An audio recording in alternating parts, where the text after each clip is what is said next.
Cuando ya son las 7 de la mañana con 1 minuto, como todos los viernes, tengo el gusto de presentar el día de hoy al doctor Byron López Castillo. Para nosotros también es un gusto darle la bienvenida a nuestro panelista de los fines de semana, de los días viernes, al doctor Byron López Castillo. Vamos a abordar algunos temas para generar reflexiones, pensamientos y orientaciones sobre temas que hoy se debaten en la agenda nacional. Y queremos referirnos fundamentalmente a la seguridad. Para el Estado, la seguridad es una de sus primeras obligaciones y para los ciudadanos es uno de sus primeros derechos.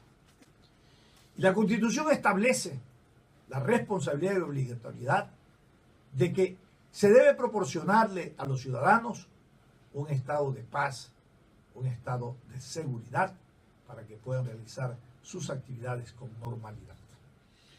Pero esto que está expresado dogmáticamente, que está incluido en la Constitución, que es responsabilidad privativa del Estado, en la práctica no se ha podido garantizar, porque la delincuencia y la inseguridad avanza inconteniblemente.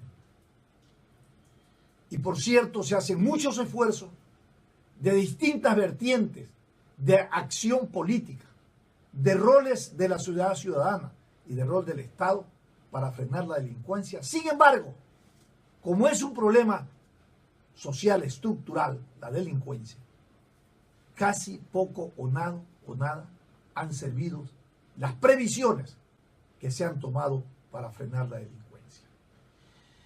La semana anterior, o en esta semana que decurre, el alcalde de la ciudad, abogado Jaime Nebot, conjuntamente con todo el cuerpo edilicio, se trasladó a la ciudad, se trasladó a la ciudad de Quito. Fue a la Asamblea Nacional a presentar un proyecto de ley que tiene que ver fundamentalmente con el endurecimiento de penas a los delitos. El día de hoy, efectivamente, vamos a abordar este tema con nuestro invitado, el doctor Byron López Castillo, que nos dará un poco de luces y analizaremos si es que en la medida de que se agudicen las penas contra la delincuencia baja, o en qué escenario nos encontramos. Buenos días y bienvenido, doctor. Muy buenos días, señoras y señores. El tema es bastante amplio desde un punto de vista jurídico, académico, que demandaría amplios espacios de opinión. Dado el tiempo del que disponemos para expresar nuestro pensamiento, queremos empezar por lo siguiente. Usted anota una cosa importante, que es parte de la criminología, que no es parte del derecho penal, sino que es parte sustancial de él. La criminología determina cuáles son las causas, los antecedentes para que exista el delito. Eso sería un tema largo de discutirse aquí. Entonces, cuando la delincuencia tiene el auge que tiene en este momento en el Ecuador, y no solamente aquí, sino en todas partes del mundo, la gran pregunta que se hacen los teóricos, los estudiosos, es ¿a qué se debe este auge de la delincuencia? ¿Cuáles son los factores determinantes que conducen al hombre a que pise el terreno del delito? Aquella teoría superada por la ciencia que el hombre nace delincuente, que fue la planteada por Lombroso, y a esta teoría se le llama la teoría lombrosiana. Él sostenía que el hombre ya nace con la estrella de ser delincuente. Y esa es una tremenda equivocación. El lombrosianismo fue superado con una serie de escuelas posteriores que determinaron que no, que son factores exógenos, factores externos al hombre, los que lo determinan a que en un momento determinado se vea precisado a cometer una infracción penal. ¿Cuáles son estos elementos que lo conducen o lo llevan o lo empujan a una situación de delincuencia? Varios. La situación económica porque atraviesa una sociedad y lógicamente esta persona que comete la infracción, la pérdida de valores morales y éticos que hay en la sociedad, los malos ejemplos que se dan desde arriba para que el de abajo los aprenda, la falta de cultura, de ética y de urbanidad que existe en estos momentos, no solamente aquí, sino en muchas partes del mundo, son factores determinantes para que el hombre crea que la solución a sus problemas está en cometer una infracción penal. Este más o menos sería un planteamiento inicial, muy corto por cierto, para penetrar en lo que vamos a conversar esta mañana. Frente a estas tesis, estos planteamientos que estoy haciendo, existe el criterio también no muy correcto de que hay que criminalizar toda conducta, por un lado, y por otro que hay que aumentar las penas con el objeto de evitar que se cometan los delitos. Se sostiene que es indispensable, por ejemplo, la pena capital, la cadena perpetua, como fórmulas para que el delito se detenga. No la pena de muerte. La pena de muerte es la pena capital. Algunos plantean la pena capital para determinados tipos de delitos, y hay países que tienen la pena capital todavía, en distintas formas, fusilamiento, igual que la cadena perpetua. Esta es la cadena perpetua, es la prisión de por vida. De por vida. Correcto. Y la pena capital es... La pena capital muerte. es cortar el pescuezo. Eso está también en el terreno de la gran discusión. Se preguntan, en los países en donde hay pena capital, o sea, la muerte del infractor, ¿han desaparecido los delitos que empujaron al legislador a imponer la pena capital? No. Se sigue cometiendo los delitos, no obstante que la ley dice pena capital. Cadena perpetua, igual, los delitos que son reprimidos con cadena perpetua siguen cometiéndose. De tal manera que el delincuente, como decía alguna vez un profesor en clase, no anda con el Código Penal bajo el brazo para decir, si cometo este delito, ¿qué pena me ponen? Y si cometo la acá, entonces anda con un arma en el brazo. Exacto. Entonces, cometo un delito que la pena es menor, que cometo eso no hay. El hombre delinque y se somete a lo que la ley le determine en el cumplimiento de la pena pertinente. Entonces no es la solución únicamente el endurecimiento de las penas, como tampoco es el criminalizar toda conducta, como lamentablemente existe en este momento en el Ecuador, en donde hay muchas conductas tipificadas en la ley penal que son criminalizadas, creo yo, sin motivo para ello.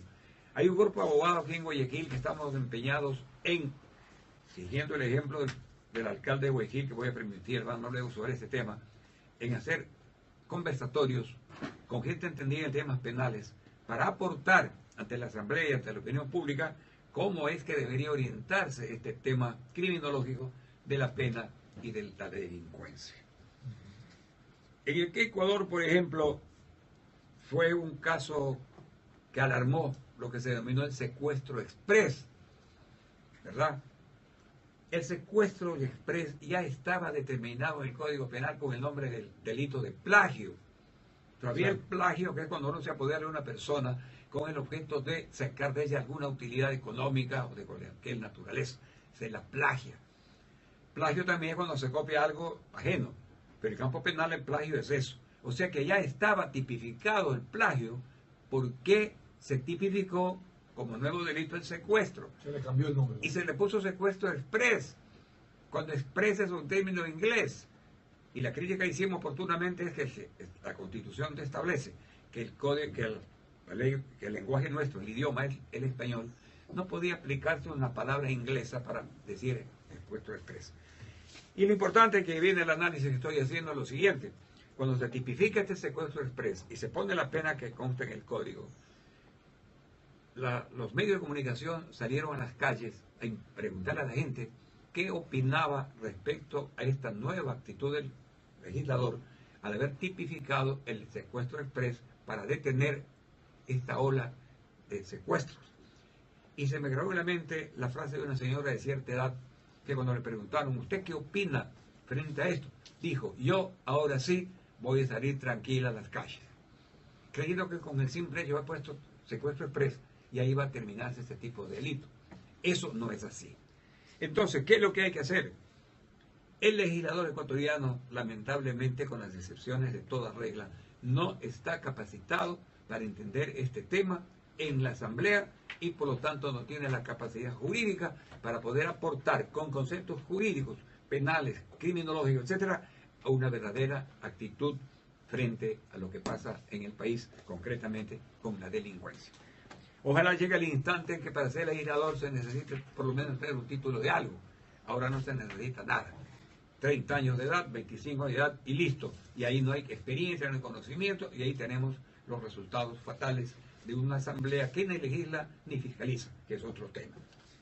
Por eso he visto con mucha satisfacción la actitud del alcalde de Guayaquil, Jaime Nebot, que personalmente y acompañado de muchos miembros del cuerpo edilicio de la ciudad, viajó a Quito personalmente a entregarle a la Asamblea un proyecto de ley orgánica para el fortalecimiento de la seguridad ciudadana. Es una iniciativa brillante porque es el aporte que hace la ciudadanía a la legislatura. Porque estamos cansados de que si el Congreso o la Asamblea no hace nada, le corresponde, como ha dicho que más de una oportunidad, que sea la ciudadanía la que le haga saber su problema y también su solución. Porque una cosa es quejarse, quejarse y quejarse, y otra es quejarse y plantear fórmulas de arreglo o de solución. El alcalde llevó este proyecto de ley, que yo voy a permitir, solamente dado el tiempo del que disponemos, hacer un esbozo muy superficial, si cabe el término, pero para destacar lo importante que es, en primer lugar, esta brillante iniciativa que debe ser imitada por todos los sectores sociales del país. Este proyecto, ¿qué es lo que plantea? Dice, por ejemplo, las medidas no privativas de la libertad se aplicarán siempre y cuando el sujeto activo del delito es el infractor, o del presunto delito no haya cometido una infracción penal del mismo rango, o sea que no haya cometido un delito igual, con anterioridad. Segundo, que no haya sido condenado por un delito penal por otra presunta infracción, ni haya sido objeto de un auto de llamamiento a juicio. Eso es lo que anota en primer lugar esta primera parte de su proyecto, lo cual tiene una gran trascendencia. ¿Cuáles son las medidas no privativas de libertad? El Código Procesal Penal actual y el COI plantean, entre otras, por ejemplo, la prohibición que salga del país. Se le prohíbe al infractor que salga del país. Eso es una medida cautelar. Una medida cautelar en vez de la prisión. Segundo, presentarse periódicamente ante el juez, ante el fiscal cada 15 días, por ejemplo. Y durante todo ese tiempo se mantiene en libertad. La idea de estas medidas no privativas de libertad es para que el hombre entienda, y había el gran problema, que no obstante que él ha cometido una infracción, la ley considera que no debe todavía estar privado de la libertad con estas medidas cautelares, para que comprenda la importancia que tiene de ser un hombre que respete la ley. Pero ¿qué sucede? Lo que sucede en estos momentos, se detiene a una persona cometiendo una infracción y se encuentra que tiene 7 órdenes de detención, que ha estado 6 veces en la cárcel y ha salido. Eso es lo que alarma a la sociedad. Entonces, esta idea que hay en este proyecto es buena. No hay que concederle estas medidas no privativas de libertad cuando, como bien lo anota el proyecto, el sujeto haya cometido una infracción igual. O sea que si yo cometo el delito de robo, por ejemplo, y voy al trámite judicial, ya no me deberán dar medidas cautelares. La medida cautelar porque ya he cometido un delito de esa misma calidad. Pero lo que está ocurriendo ahorita es eso, ¿no? Claro. Se salen Ahora 7 veces presos y 7 veces libres y 7 veces medidas cautelares. Y se dice públicamente, un hombre que fue detenido y presenta 7 órdenes de detención, ha estado 8 veces fuera, eso no puede ser. Entonces la cárcel es un hotel, entran y salen, se anotan, se registran y se van. No puede ser. Entonces el hombre abusa de eso. Yo salgo aquí, salgo, no importa. Esa es una cosa que con esto se arreglaría. Pero usted sabe toda esa concepción dogmática de esto, ¿sabe por qué? So pretexto, ¿no?, de garantizar los derechos también de los delincuentes. Ellos tienen más garantía que el propio afectado. Siempre dice que son leyes prodelincuenciales. El alcalde de Guayaquil, que es un hombre culto, un abogado, un estadista, porque ha hecho Guayaquil lo que ha hecho, un estadista, es mi opinión. Una frase que yo la comparto. Dijo, el actual sistema procesal penal, el sistema penal ecuatoriano, está orientado a defender más al victimario que a la víctima. Y esta es una gran realidad. Esto que estamos notando ahora ubica al victimario en mejor situación que la víctima. Por eso es que este proyecto de ley que presenta el alcalde tiene otra cosa importante, que es la de que se sustituya, que se evite, que desaparezca lo que se conoce en el COI, Código Orgánico Integral Penal, con el nombre del procedimiento abreviado. ¿Qué es este procedimiento abreviado que consta en el COI?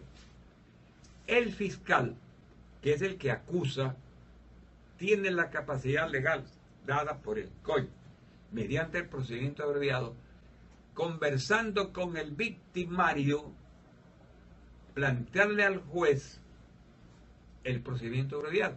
¿En qué consiste? Que el victimario reconozca que cometió la infracción, y con ese criterio el fiscal le plantea al juez en una audiencia que se hace para el efecto que, habiendo él reconocido la comisión de ese delito por el procedimiento abreviado, se le rebaje la pena. Aquí hay una gran confusión jurídica. El procedimiento abreviado atenta contra un elemento jurídico importante que la Constitución no anota. Está prohibida la autoincriminación. Claro, lógico. Es decir, el hombre no tiene por qué decir yo maté, y si dice, dice, pero no para qué, para que le rebajen la pena. Y entonces, ¿cómo se justifican las delaciones? Ese es un tema también distinto. Vamos a analizar, porque comparativamente. no, ahorita no, pero En comparativamente este caso, es lo mismo. En, Bueno, el, sigamos. en el procedimiento Sigamos. abreviado existe este sistema, que es el doctor Jorge Zavala Vaquerizo, un maestro distinguido, anotó en una gran conferencia que tuvo cuando trató este tema, que esto atentaba contra una garantía del derecho humano. Claro, la incriminación. El victimario puede mentir, puede silenciarse, pero jamás puede ser autoincriminarse. Auto que sea el mismo, ¿no? El mismo, yo maté, yo hice. Claro. ¿Y ahora con qué propósito? Para Con que el me propósito de que le rebajen rebajen la pena. Entonces yo robo. Claro, están establecidos los delitos hasta los cuales cabe la autoincriminación. Pero en ese tipo de delitos, el tipo sabe, si alguien le dice, algo nomás, que después te autoincriminan y te bajan la pena.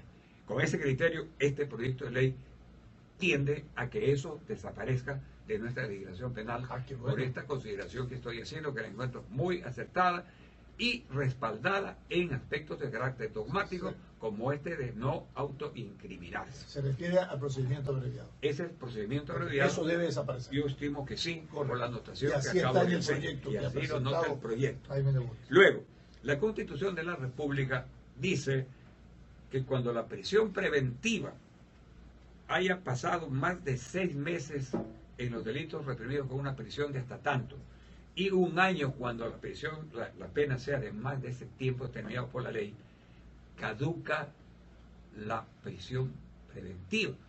Y usted encuentra en las calles, encontramos a individuos que, habiendo estado presos, peor libertad, por esa garantía constitucional, el juez tiene que poner libertad, porque dice la ley, la Constitución, que el juez será gravemente sancionado si no cumple con esto. ¿A qué se debe esto?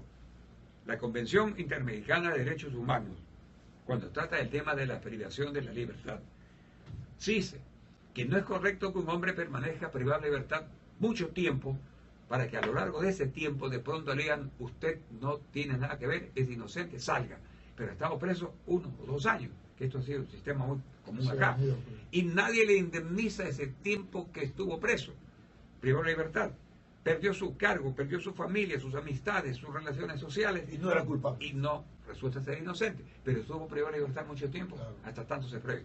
Con este criterio, la Convención Internacional de Derechos Humanos propone que el Estado, entre eso el Ecuador, suscriptor de este convenio, a su criterio determine cuál es el plazo razonable. Este término expresa esta convención.